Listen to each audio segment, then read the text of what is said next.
finally doing something I wanted to do for over 20 years, and that is build, paint, and play some Warhammer.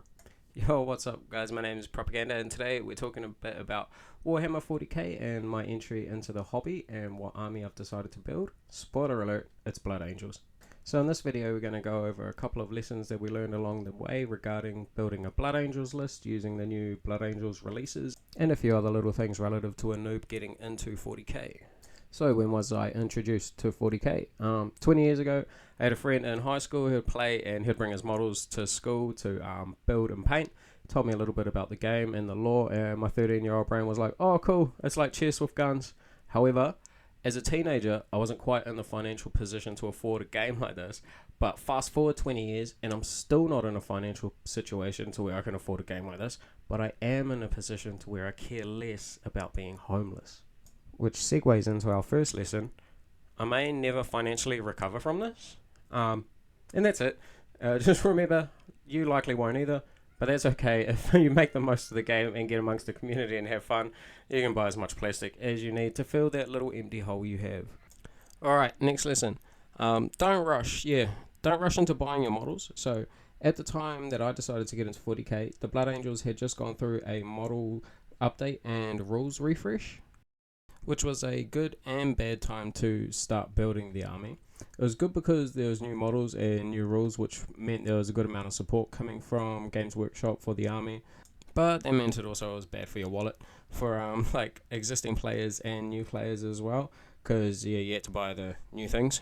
Veteran players had it a bit worse because they had to upgrade their sanguinary guard and things like that.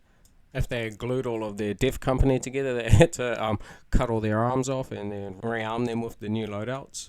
So Games Workshop kindly blessed us with a new army set and a new combat patrol, which was a limited release, and it created a little bit of FOMO around the army set, hence the Blood Angels FOMO box. So I rushed out and got mine before the stock dried up, but it may not have been the best starting point to build something super competitive.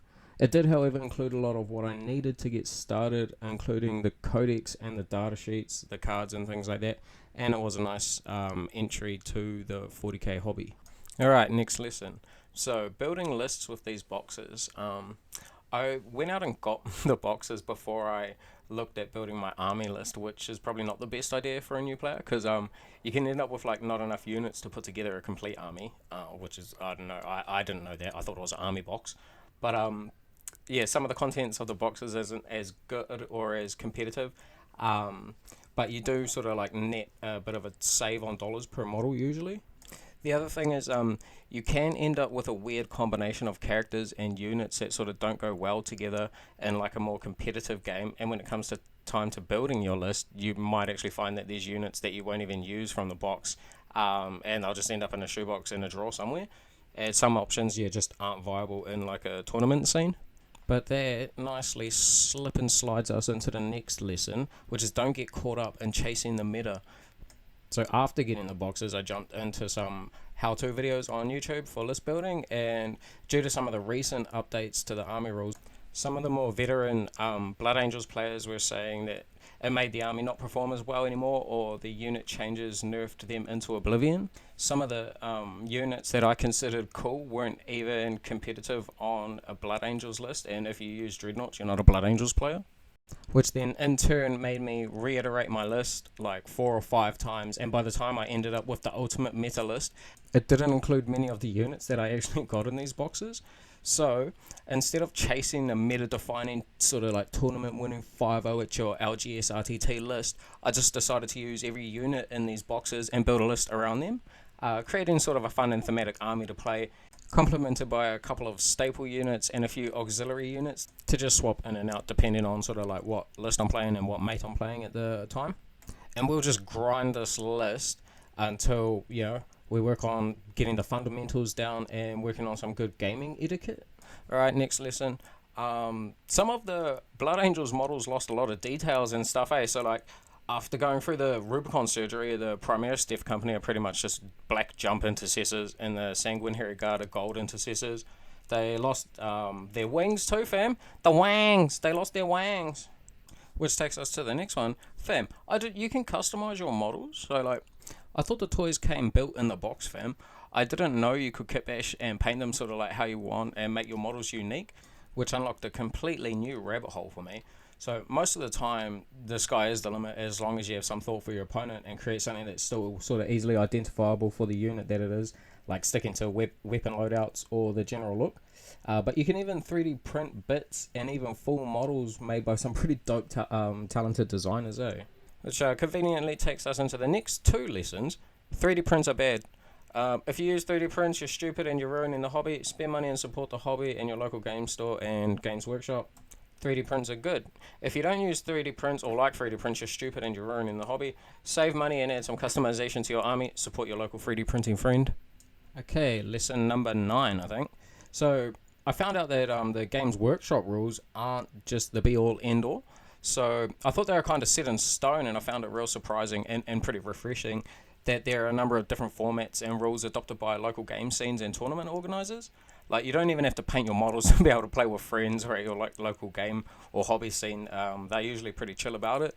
Some of the terrain and board setups will differ depending on the region or the the rules that the organizers decided to go by. There's like massive games that people will even organize that are just almost based like off of lore and not even really very competitive. They're just there because they want to act out something that they read in the book, and it's pretty fucking sick. So yeah, there's not just the base game. There's so much more to the 40K than I originally thought. Which just goes to show that this is a great community that really likes to support their game and outside of what the official sources are doing, and I think that's fucking awesome.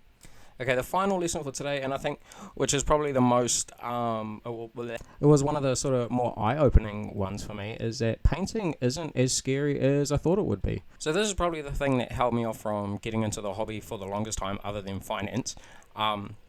But I thought this process was going to be really hard and laborious, super tedious, and I wasn't going to enjoy it, but I actually found it so much more therapeutic than I initially thought. You can just chuck on some tasty jams and zone out for the day, or you can just leave it and play the Grey Tide Army. It's really up to you, but it really has been a great part of the hobby, and I actually really enjoy it. Alright fam, so that was like 10 lessons from a noob who bought the FOMO boxes, and what I learned about list building, and just a couple of the general things about getting into 40k. And if you've watched this far, I just want to say thank you for watching, and drop a comment. Let us know if any of these tips helped you, or let us know what you learned on your entry into 40k. And now, finally, our list. So here is the list that we eventually came up with using majority of the Combat Patrol and the FOMO box. Initially, we started out going for a 1k list, but we found that most competitive games are played around 2k, so a 2k format. We picked up a few staple units like infiltrators and scouts just to make the game a bit more, the build a bit more competitive. And then we just kit bashed a couple of the others. So we got out of 5 jump intercessors, we managed to kit bash a jump captain with shield and 3 extra sanguinary guard. And then to save a bit of dosh, we picked up a couple of 3D printed units. So the ballistas dreadnought that we have in our list is 3D printed, and these 2 scout units that we picked up are 3D printed as well. Okay, so that is majority of what we wanted to talk about today, but we do have a few more videos coming around building our army and some of the kit bashes that we done. So we filmed some of our dreadnought kit bash. Oh yeah, we kit bashed one of our dreadnoughts, fam. Put a little space marine in there, a little decapitated space marine inside that. So if you're interested in that video, let us know. We also made a video of our kit bash for the Smash Captain and the Sanguinary Guard, so if you're interested in that as well, let us know as well. But as for how far we've got along with our FOMO boxes, so 90% of the army is painted. We have one more unit, the unit of Sanguinary Guard and the Smash Captain that we kit bashed, and also the other unit of 6-man Sanguinary Guard, so 10 guys to paint. We also have to paint Dante, our Land Raider, and our Brutalis Dreadnought to complete. So once we've done that, we will be filming our first game. So we're likely going to have our first game against Astra Militarum. We have a friend that is running the Astra Army, Imperial Guard, which since have also had a range refresh and a rules update. So it's going to be quite interesting. 2 new armies. We're going to film that and we'll post that up hopefully before March, maybe. I don't know. I was trying to get a game in before the end of 2024, but here we are. It's February 2025 and we're still yet to have our first game. Alright fam, thanks for watching. If you enjoyed that, just do the things. Drop a like, drop a subscribe, because it really helps me in the algorithm. Think you're best to just run. So, got Dev Company, got the Blood Angels captain, or the Dev Company captain. So this guy is going to be way better because of finest hour, I think, to be rocking in there. Because we've got Rowdio, who also has it, but his stats are just the same. So unless he's cheaper, unless this guy's cheaper, run this guy, the Blood Angels captain, fam.